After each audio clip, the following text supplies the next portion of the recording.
ശ്രീജിത്ത് പണിക്കർ, കേരളത്തിലെ ജനങ്ങൾ വളരെ പ്രബുദ്ധരാണ് എന്നതാണ് നമ്മൾ പൊതുവെ കരുതപ്പെടുന്നത്. അത് നമുക്ക് തെരഞ്ഞെടുപ്പ് ഫലങ്ങളിൽ കാണാനും കഴിയും. അവർക്ക് മുന്നിലാണ് ഈ BJP ബാന്ധവം ആരോപിച്ചുകൊണ്ടുള്ള LDFന്റെയും UDFന്റെയും വലിയ ഏറ്റുമുട്ടൽ നടക്കുന്നത്. ഈ തെരഞ്ഞെടുപ്പിനെ നിർണ്ണയിക്കുന്ന ഘടകമായി ഈ വിഷയം മാറുന്ന സാഹചര്യമാണോ ഇപ്പോഴുള്ളത്? രേണുക, അതങ്ങനെ മാറുകയാണ് എങ്കിൽ അത് CPM-നോ കോൺഗ്രസിനോ ഗുണമായിരിക്കില്ല എന്നാണ് എനിക്ക് തോന്നുന്നത്. കാരണം ഈ ഡീലൊക്കെ ആരോപിക്കാവുന്ന ഒരു ഘട്ടമുണ്ടായിരുന്നു. ആ ഘട്ടത്തിൽ അത് ആരോപിക്കുകയും ചെയ്തതാണ്. പക്ഷെ അതിനെ ഈ തെരഞ്ഞെടുപ്പിന്റെ സെൻട്രൽ സബ്ജക്റ്റായിട്ട് കൊണ്ടുപോവുക എന്ന് പറയുന്നത് സത്യത്തിൽ കേരളത്തിൽ ഒരു ഭരണമാറ്റം ഉണ്ടാകണമെന്ന് ആഗ്രഹിക്കുന്ന ആൾക്കാരോട് കോൺഗ്രസ് കൊഞ്ഞനം കൊത്തുന്നതിന് തുല്യമാണ്. കാരണം ഇവിടെ സർക്കാരിന്റെ ഭരണപരാജയത്തിനെക്കുറിച്ചോ സർക്കാരിന്റെ ലക്ഷ്യമില്ലായ്മയെക്കുറിച്ചോ ധൂർത്തിനെക്കുറിച്ചോ അഴിമതിയെക്കുറിച്ചോ ഒക്കെ പറയാനുള്ള നൂറുകണക്കിന് ടോപ്പിക്കുകൾ വേറെ ഉള്ളപ്പോൾ ഈ ഒരു കാര്യത്തിലേക്ക് മാത്രമായിട്ട് കോൺഗ്രസ് കഴിഞ്ഞ ഒരാഴ്ചയായിട്ട് ചുരുങ്ങിയിരിക്കുകയാണ് എന്നുള്ളതാണ് ഒരു വസ്തുത. അതുകൊണ്ടാണ് ഞാൻ പറഞ്ഞത്, ഒരു എക്സ്പയറി ഡേറ്റ് കഴിഞ്ഞ മരുന്ന് കോൺഗ്രസ് വീണ്ടും തുടർച്ചയായിട്ട് കഴിക്കുന്നു എന്ന രീതിയിലത്തേക്കുള്ള ഒരു പ്രതീതിയാണ് സത്യത്തിൽ ഇവിടെ ഒരു ആവറേജ് വോട്ടർക്ക് ഉണ്ടാകുന്നത്.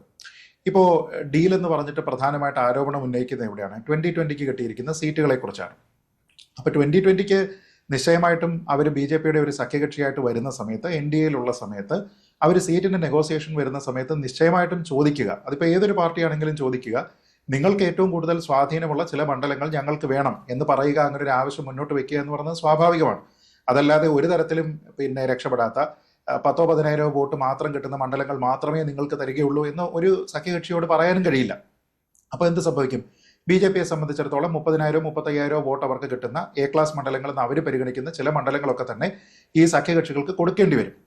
അപ്പോൾ അതിൽ 2020 കൊടുക്കേണ്ടി വരും, BDJSന് കൊടുക്കേണ്ടി വരും. പക്ഷേ ഇവിടെയുള്ള ഏറ്റവും പ്രധാനപ്പെട്ട ഒരു വ്യത്യാസം, BJPയുടെ രാഷ്ട്രീയ നേതാക്കളെല്ലാം തന്നെ രാഷ്ട്രീയ പ്രവർത്തനം, പൊതുപ്രവർത്തനം ഒക്കെ നടത്തുന്നവരും 2020യുടെ ആൾക്കാരെ പൊതുവെ ആ രീതിയിലത്തേക്ക് നമ്മൾ ആരും അറിയുന്നില്ല എന്നുള്ളതുമാണ്. കാരണം അവരൊക്കെ മറ്റു മേഖലകളിലുള്ള ആൾക്കാരാണ്.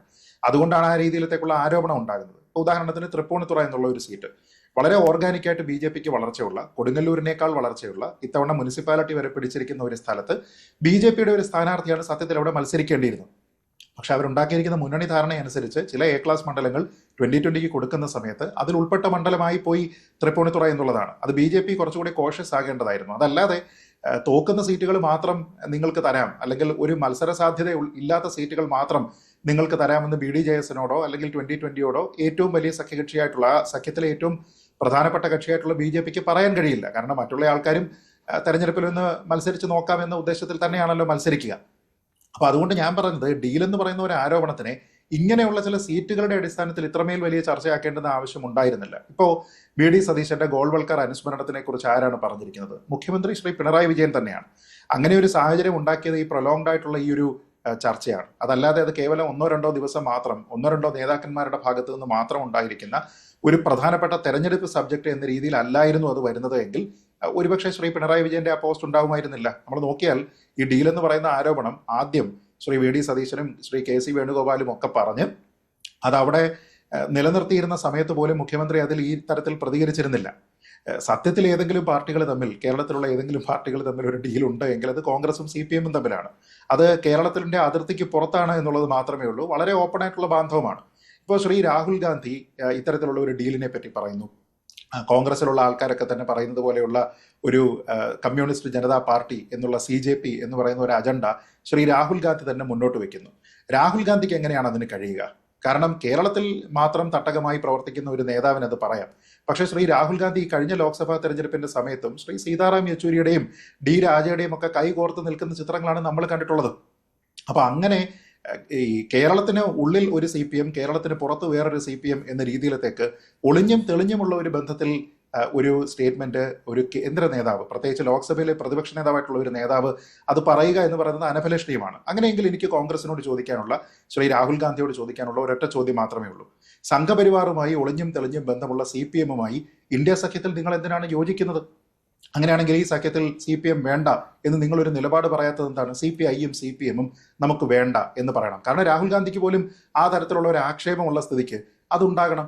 ഇനി പ്രാദേശികമായിട്ടുള്ള ഒരു നീക്കുപോക്കാണ്, പ്രാദേശികമായിട്ട് മാത്രമാണ് ഞങ്ങൾ വ്യത്യസ്തമായിട്ട് മത്സരിക്കുന്നത് എന്ന് മറ്റുള്ള ആൾക്കാർ പറയുകയാണെങ്കിൽ ഈ ആരോപണം രാഹുൽ ഗാന്ധി ഏറ്റെടുക്കേണ്ടത് ആവശ്യം ഉണ്ടായിരുന്നില്ല.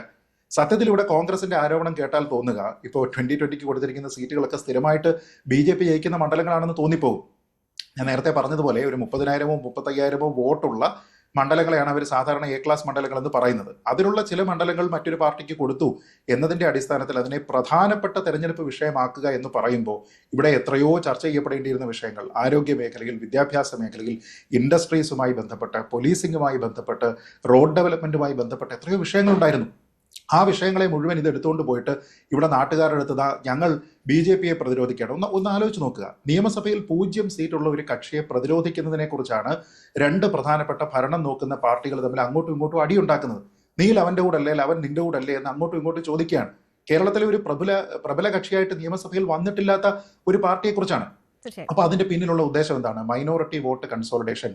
നേരത്തെ രേണുക തന്നെ സംസാരിച്ച സമയത്ത് പറഞ്ഞില്ലേ, ഒരു പ്രബുദ്ധതയെ പറ്റി പറഞ്ഞില്ലേ. നമ്മളിവിടെ പ്രബുദ്ധത എന്ന് പറയുന്നത് എന്തിനെ പറ്റിയാ? BJP-ക്ക് സീറ്റ് കിട്ടുന്നില്ല എന്ന രീതിയിലാണ് പൊതുവെ ഈ പ്രബുദ്ധത അല്ലെങ്കിൽ കേരളത്തിലുള്ള വോട്ടർമാർ വ്യത്യസ്തമായ രീതിയിലാണ് ചിന്തിക്കുന്നത് എന്നൊക്കെ പറയുന്നത്.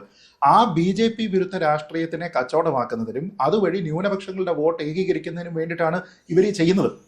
എന്ന് വെച്ചാൽ ഭരണത്തിന്റെ പേരിൽ വോട്ട് പിടിക്കാൻ നോക്കുന്ന CPM-ഉം ഭരണവിരുദ്ധതയുടെ പേരിൽ വോട്ട് പിടിക്കാൻ നോക്കുന്ന കോൺഗ്രസിനും ഭാവനാശൂന്യമായിട്ട് അവസാനം ആരാണ് BJP-യെ നന്നായിട്ട് എതിരിടുന്നത്, ആർക്കാണ് BJP ബാന്ധവം എന്ന് തെളിയിക്കുന്നതിനാണ് ശ്രമിക്കുന്നത്. ശ്രീ സതീശന്റെ പോസ്റ്റ് നോക്കൂ. ചില കാര്യങ്ങൾ ഫാക്ച്വൽ ആണ്, പക്ഷെ അതിൽ പറഞ്ഞിരിക്കുന്ന മറ്റു ചില കാര്യങ്ങൾ ഫാക്ച്വൽ ആണോ അല്ലയോ എന്ന് ആലോചിച്ച് നോക്കൂ. ഇപ്പൊ നിർമ്മല സീതാരാമനുമായി കേരളത്തിലെ ഗവർണറും ശ്രീ KV തോമസും മുഖ്യമന്ത്രിയും ഒക്കെ കൂടി ചർച്ച ചെയ്യുന്നത് അത് വളരെ ഓപ്പൺ ആയിട്ടുള്ള ഒരു കാര്യമാണ്. അതിലൊന്നും തന്നെ യാതൊരു വിധത്തിലുള്ള രഹസ്യ സ്വഭാവം ഇല്ലാത്ത കാര്യമാണ്. കേന്ദ്ര മന്ത്രി ശ്രീമതി നിർമ്മല സീതാരാമൻ തന്നെയാണ് അതിന്റെ ചിത്രങ്ങൾ പുറത്തുവിടുന്നത്. അതിനെ ഒരു ഡീലിന്റെ ഭാഗമായിട്ട് പറയുക എന്ന് പറഞ്ഞു കഴിഞ്ഞാൽ അത് ശരിയാണോ?